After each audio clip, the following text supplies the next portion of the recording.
Hey, Ryan Groth here. Thanks for this jumping into this quick training on Salesforce turnover and your contracting business really sucks and what to do about it. Well, why does it suck? Well, people aren't performing. You let them go or they left you, and most likely they're underperforming. Why were they underperforming? There's typically a lot of reasons. It's probably your environment, your lack of structure, accountability, lack of knowing what their motivation is, lack of training, lack of coaching, lack of finding out what is going on. You probably don't coach at all. You're very reactive and just looking at their results, and that's how you lead them. And that's probably on you. However, it's costing you a lot of money because you're expecting them to produce a certain amount that you are probably coming up with some number out of your head. However, they should have a standardized expectation of what they should be producing, and they should be meeting that or exceeding that if we do a better job of finding and identifying the right candidates, right fits, and the right people that are going to, not hopefully, but going to be a success in your company. And so the problem is, the turnover costs you money, and the low talent is costing you money because, there's a video of two soccer players that I saw, and they had it was 2 or 3 on 100, 3 soccer players that were fully adults, and they were good soccer players with 100 little kids, and they were all trying to defend and play against these 3 soccer players that were really good. So it was funny. You ever been in an ocean or a body of water where there's a bunch of fish that kind of stay around you? It was just like that. You had the guy, the soccer player, and all these fish are around him, which were the little kids. And wherever they go, is like you see the school of kids kind of following them, and they kick the ball. It was like 1, 2, 3, 4, 5 kicks, score. And what I loved about that visual is it helps us see that I'd rather take 3 players over 100 any day. And so what we're not doing is we're not getting really good talent, and the Salesforce turnover sucks. It's costing us opportunity costs, millions of dollars, or just actually millions of dollars of unmet opportunities, and it's no fun. So what we want to talk about is how to fix it.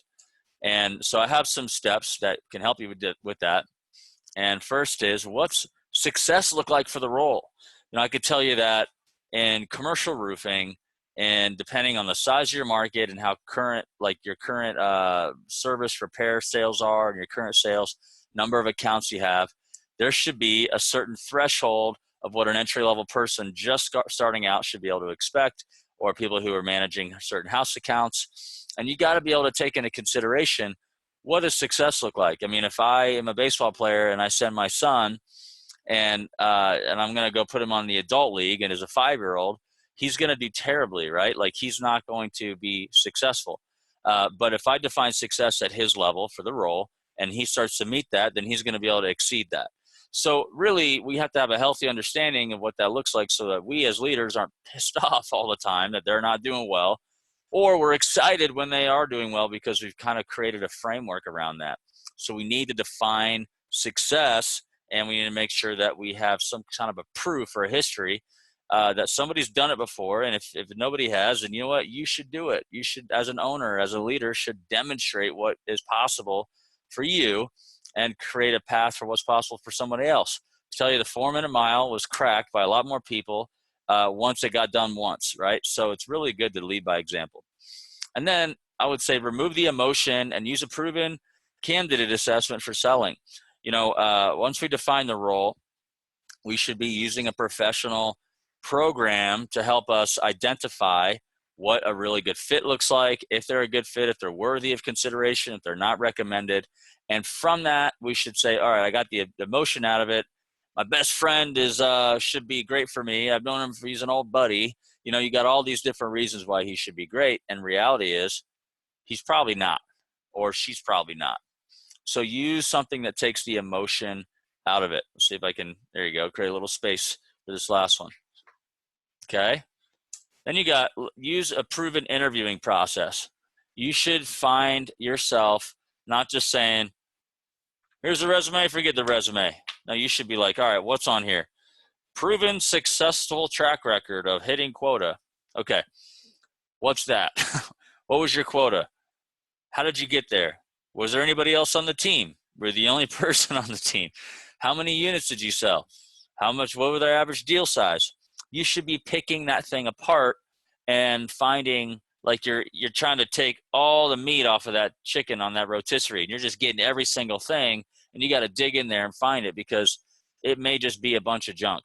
All right, you want to make sure that this person isn't just yanking your chain because he wants a job and he's telling you how amazing he is, and his resume's got zero track record of how that person actually got to be successful, because history is going to repeat itself. So your interviewing process should really entail specific action items around taking away all of the junk that they're saying they're doing, all their awards that they got, and talk about how they actually got there with action. All right. And then have a proven onboarding process. Most people say, let's go, buddy. Let's get in the field. Come with me. I'll help run a couple leads for you, and you watch what I do, and then there you go. And so that's what they think turns into results. And reality is you're playing at a higher level here, and you want to win, and that's just not going to work. So a proven onboarding process of, okay, here are the number of things you should do. Here's how you should do it. Here's how you're going to be measured on it. Here's what books you need to read, what videos you should be tracking or going through. Here's what the sales meeting looks like. Here's the expectation. Here's our playbook, all that stuff. And if you don't have any of that, I can help. I have a program designed to help contractors create this environment where people can actually do really well and succeed. And you have the tools, the onboarding tools, so that you can get somebody who actually will sell and actually will be a good fit for your environment, and not somebody who you're trying to force and hope for the best. So that's what I got going on. Thank you for this training. And I hope that you think about the cost of your turnover, the cost of underperformers who aren't being trained, who aren't accountable, who aren't motivated, who aren't being coached, who don't have a defined process, and trying to upgrade the Salesforce by just bringing in your buddy from college or some retread in the industry who's been at 15 companies, and you wonder why everybody knows your space, but he's really just an expensive excuse maker. Really, it's what he is or she is. And what you need to do is be able to identify the right type of talent and have success with your company, and not have any more turnover, and win the long game and have a lot of fun doing it. So schedule a meeting with me if you haven't yet right now, and let's party. Looking forward to chatting with you. Bye.